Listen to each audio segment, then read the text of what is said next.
On the latest episode of Getting to Know Jew, we speak with Alex Brown. Brown is a partner at the legal firm Lathrop GPM, where he specializes in insurance law. Using that knowledge, he helped pioneer a new way to get compensation for people who have been wrongfully imprisoned.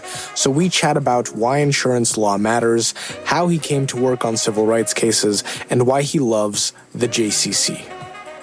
Hi, Alex. Welcome to the podcast. Thank you. I'm excited to be here. Thanks for the invite. So your firm, Lathrop GM, has a civil rights insurance recovery practice that you founded where you help people who have been wrongfully imprisoned get financial settlements from the municipalities that imprison them. But you're not chasing taxpayer money, you're chasing insurance money. Can you explain to listeners, most of whom have probably no background in law, why your focus is on insurance, how that fits in this picture here? Sure, happy to do so. I started litigating at a firm called Sonnenschein Nathan Rosenthal, which is a Jewish firm. It later became Denton's, which is the biggest firm in the world at this point. But when I joined Sonnenschein, I was in Chicago. I was put in their insurance coverage practice, and I would litigate on behalf of insurers to deny claims, across the country on various different bases. So I cut my teeth working for the insurance companies, but decided that I just couldn't stomach the work anymore, and so I switched sides, came to Lathrop, and joined the policyholder side of insurance. So we only represent policyholders, and we represent a lot of big municipal policyholders and pretty significant coverage disputes. And when I came over, one of the coverage disputes involved a dispute over what insurance policies were implicated in connection with a wrongful conviction case brought by three Black men in Mississippi against Forest County and some of the officers. Now, Forest County is named after Nathaniel Forrest, who was a well-known KKK Grand Dragon Wizard or whatever they call him.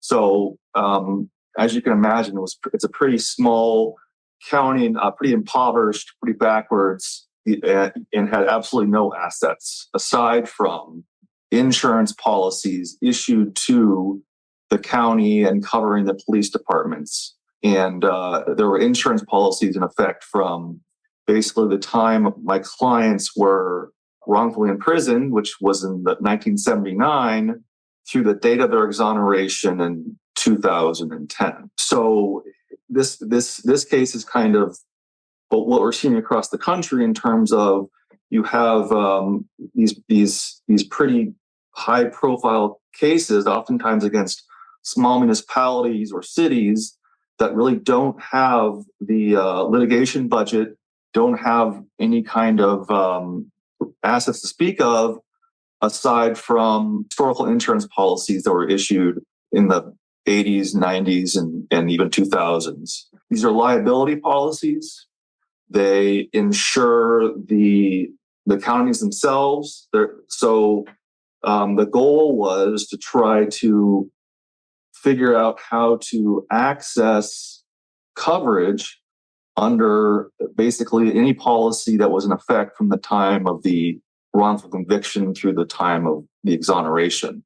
And because insurance, is the only asset aside from, and oftentimes the only option aside from basically issuing a mill levy on citizens, it's a critical point for these kind of cases, particularly, at the point where the city or the county or the municipality wants to actually settle them before trial. And, insurance is a critical piece of that to give them the resources to actually settle the case. And what does your approach say about, there's a lot of discussion about sort of qualified immunity and holding police officers accountable for, any number of use of force issues, shootings. We see this in the news all the time, especially nowadays. How do your efforts tie into that side of the legal conversation? well, let me back into this. We started doing just the coverage work for these cases, meaning we were not litigating the underlying civil rights allegations. We weren't litigating whether or not a particular entity was entitled to qualified immunity or that. We have since expanded our practice and our actually handling full-blown litigation even when there's no coverage. For instance, we've got a really large case right now against Chicago and New Orleans where we are handling qualified immunity issues and all that kind of all those legal issues.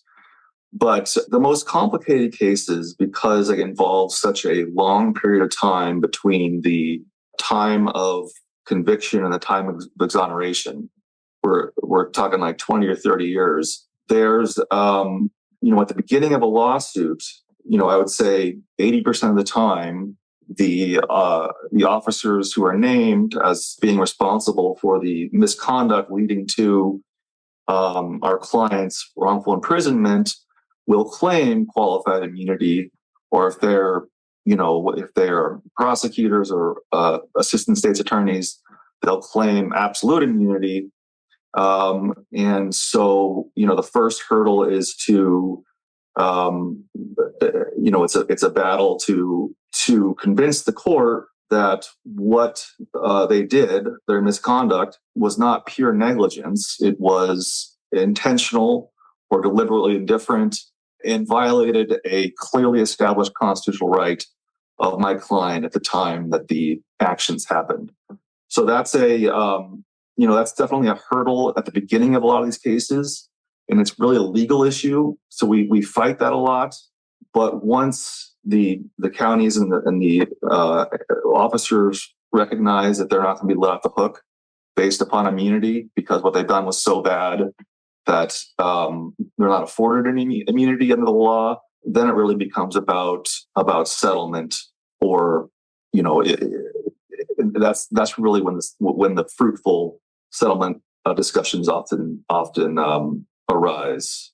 And there's kind of a thin line to walk, because insurance in general, either because of laws set forth in various jurisdictions, or because of judge-made law, or because of provisions in the policies themselves, insurance policies do not cover intentional misconduct. So there's a thin line between establishing that a particular entity acted so egregiously that they're not entitled to qualified immunity, but also arguing in the alternative that their conduct, was not so intentional as to foreclose insurance for that matter. So just to translate that a little bit for listeners, so you're saying that police officers or whoever else can claim qualified immunity and say, you can't really litigate against us for the things that we did wrong. In order to knock that off, to make them liable and be able to basically sue them for this, you have to say that they did the actions that were bad intentionally rather than by accident. But for the insurance side to actually get the settlement to help the victims, you then have to turn around and say, no, they didn't do it on purpose, because if they did it on purpose, then they're not covered by insurance. But if they did it by accident, then they are covered by insurance. But if they didn't by accident, then they still have qualified immunity, so you can't go after them. It seems like a big, snake eating its tail kind of loop. Right. It's a tough line to walk. Oftentimes, which is oftentimes true, there are certain officers, supervising officers, or commanding officers who had an obligation to intervene or to supervise or to train a particular officer who acted with extreme misconduct. And so oftentimes the argument will be, well, even if there's no insurance with respect to the officer who planted the fake evidence or beat my client into a false confession, even if that is clearly intentional, that as to that defendant, when you get into failure to train or failure to supervise, which are kind of derivative claims, those can be a little less intentional. There are ways to thread the needle, but it's there's always an interplay. And oftentimes insurance policies or the law will exclude intentional misconduct only if there has been a trial specifically determining that the conduct was intentional and malicious. It's very important from both a liability standpoint and from an insurance recovery standpoint for the municipalities to realize that they could totally lose insurance coverage if this goes to trial and they're found liable for an intentional tort. So it's important to settle, to really evaluate the case and to settle it prior to any official adverse findings made in the case. Now I want to ask about you specifically. How did a nice Jewish boy end up in this confusing line of work, besides maybe fulfilling the stereotype of Jews in law, which is a whole Mel Brooks movie at some point? So I came from a large insurance firm, Denton's, who's got a global insurance practice. I came from there representing insurers to a policyholder group in Kansas City. Lathrop represents policyholders. We never represent insurers. To be honest, it fell into my lap. And when I came here, actually two of the partners I've worked with, and one of them is Michael Abrams, he's also in the tribe. But they had a previous case with Johnny Cochran's former firm. The firm was called Cochran, Scheck, and Neufeld. And Peter Neufeld, Barry Scheck, Johnny Cochran were the ones that litigated the O.J. Simpson case. But more importantly, they're the ones that founded the Innocence Project in New York at Cardozo Law School. Johnny Cochran has since passed, and now it's called the firm called Neufeld, Scheck, and Bruston. But we had just by way of a random encounter at a party with my partner, he met Barry Scheck. And Barry Scheck was lamenting that he had a case in Massachusetts, which was the Ellen Reasnover case, where the insurance company claimed there was only $500,000 in insurance available to settle this claim that involved decades of wrongful imprisonment.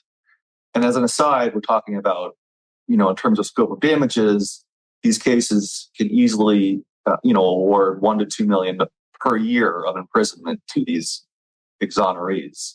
So my partner was talking with Barry Scheck, and he said, "Well, that doesn't sound right to me. How is there only $500,000 in coverage?" And he said, let me look at the policies." And so we got the policies and we looked through them, and not only the policy at the time when the conviction happened, but every annual policy from conviction through exoneration, and applying basic insurance law, it was clear to us that the insurer's position was wrong, and that in that case, every policy from conviction through exoneration provided coverage, meaning that the municipality went from having $500,000 to settle the case to multiple millions of dollars to settle the case. And given that success, we formed a pretty strong relationship with Neufeld, Scheck, and Bruston, and have handled dozens of cases for them since across the country. I was fortunate enough to come to the firm with an insurance background at the time when these cases were starting to blow up. I mean, wrongful conviction cases are definitely in vogue right now, right? There's all kinds of podcasts and movies, Netflix shows, about various wrongful conviction cases. The advent of DNA testing has increased the number of exonerees and as well as a number of resulting lawsuits. There's been a bunch of prosecutors across the country who are more progressive and have recognized that there's been some serious misconduct in a lot of different departments, and have formed conviction integrity units to review past cases. But ultimately, I got involved with a case which was a first of its kind impression as to whether or not to tap into insurance coverage and I litigated it for 6 years. And ultimately in 2019, we got a groundbreaking rule in the Fifth Circuit that insurance policies throughout imprisonment could be implicated in opening up, tens of millions of dollars, hundreds of millions of dollars to settle these cases, which didn't exist. So when you get one really good case, and I was an associate, and I was, billing all my time to this, and everybody it was a upward climb given the bad case law and precedent out prior to this case. I kind of chugged along and ultimately got a great ruling. And since we work with the top civil rights firms in the country to help them sort out insurance coverage issues and as needed litigate insurance coverage. So it's been a fortuitous journey for any lawyer you talk to. They'll probably get the same answer. And when you get out of law school and start working at a firm, you're kind of thrown into a specific group. It's not necessarily what your first choice is. I got thrown into insurance coverage. And just luckily, given my expertise in that, and when I switched over to Lathrop, these cases were just heating up, and so it was it was meant to be, and it's been the greatest experience. I think it's the greatest. I think innocence work, wrongful conviction work is really the most important kind of work that attorneys can do. So I've just been so blessed and lucky, and just kept my head down and persevered through a lot of bad case law. And I also want to ask, you mentioned earlier that you got your expertise in insurance law, but you were working for the insurance companies and you had to basically get the hell out. What was that transition like? When did you go I'm working for the man and I'm not really sure that's where I need to be right now? What was that like? Yeah. Well, so we're not talking about, homeowners claims here. We're talking about large litigation where for the insurance company, if they won, it'd be a little blip on their bottom line. They litigate thousands, millions of cases, and they're so large that the result in a lot of these cases, if they win, it's a little blip. If they lose, whatever. For the policyholder, however, it's oftentimes a bet the business kind of situation. If they don't secure insurance proceeds for a big liability, they may be done. They may go bankrupt. And so I was just sick of and unfortunately, there's a very antagonistic relationship these days between insurers and policyholders. A lot of, insurance companies have been bought up by big investors like Warren Buffett, and they make money on the float. I mean, they make money on the premiums paid by the policyholders. They make interest on that money. And they make money by slowly paying out claims or not paying them out at all. And that's just the model now.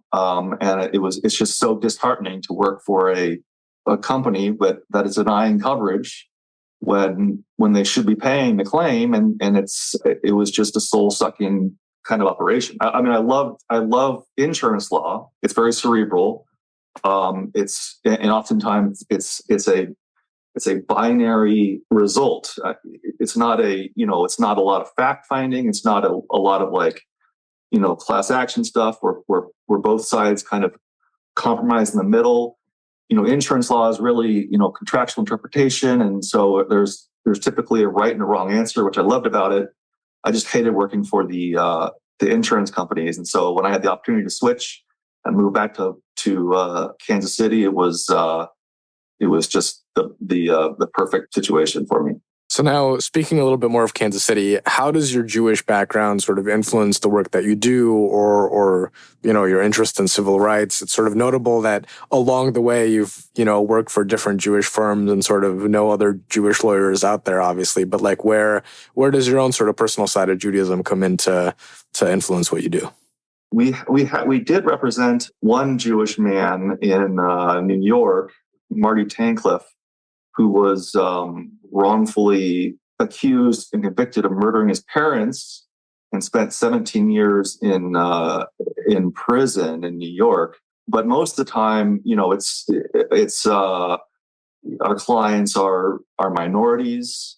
are a lot of our clients are Black or Latino or poor or have really been stepped on by society. And so, it's to me, Judaism is all about, ethics. It's a very ethical culture and religion, and it's really geared towards, helping out those in the community who are downtrodden and who don't have the resources to help them. It's a very charitable kind of culture and religion. And so, I think even though I'm not directly representing many Jews in these cases, thankfully, I think that the same kind of morals, guide us in these cases. You've served on the JLEAD steering committee, right? And for listeners, JLEAD is a program of the Jewish Community Foundation of Greater Kansas City, which is a giving circle to help sort of young adult Jews and young professionals also get involved in philanthropy. Can you talk a little bit about sort of how you got involved and what that's been like? Yeah, for sure. Well, when I moved back from Chicago in 2013, I was looking for ways to reconnect with the community, particularly the Jewish community, and that was one of the options. It's a great organization. We pool our money, and each person puts in $500 or $1,000, and it goes up from there. In later years, it's a group of 20 to 30 of us or more, and then we have tens or twenties of $1,000 or $30,000 each year, which we've raised to contribute to a local Jewish organization. And during the meetings, we would have an annual meeting, and we would have various, organizers of or heads of various Jewish organizations come in and give us a proposal for around $5,000 for a certain project. And then after we heard all the pitches, and we would have the discussion circles and determine, how we wanted to allocate our money. It's such a great way to, first of all, learn about Jewish focused communities, charitable communities in the area. It's a great way to provide funding to organizations that don't have a big fundraising basis. It was just a really cool experience.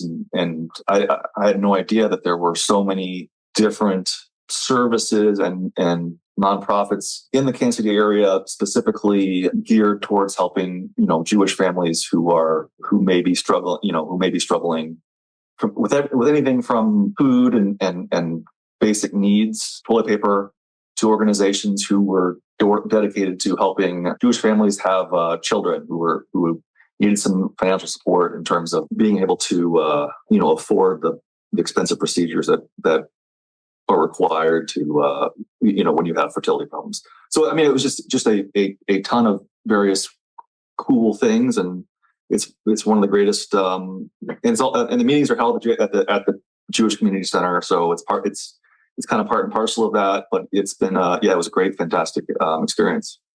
So the last question I have for you: living in Kansas City, what's your favorite part of the Kansas City Jewish community? Well, right now it is the Jewish Community Center, where my kids both go to school, and which is just the greatest facility, I think in the Kansas City area, and certainly for Jewish members of the Kansas City area. It's got a little Holocaust memorial museum inside of it. It's got all kinds of swimming pools and great amenities. It was unfortunately, it was the site of a hate crime several years ago. I'm sure you've heard about that, but that has been it's such a wonderful organization, and there's a lot of my friends live very close there to that area. And so, in terms of what I really like to do is it's just, that's my favorite part right now, as of now, of the Kansas City Jewish experience. The Getting to Know Jew podcast is a product of the Kansas City Jewish Chronicle and the Jewish Federation of Greater Kansas City. It is part of the Jewfolk Podcast Network and produced by Jewfolk Inc. Please rate, review, subscribe, and share. If you have suggestions for future guests, please email the show at webmaster@jewishkc.org.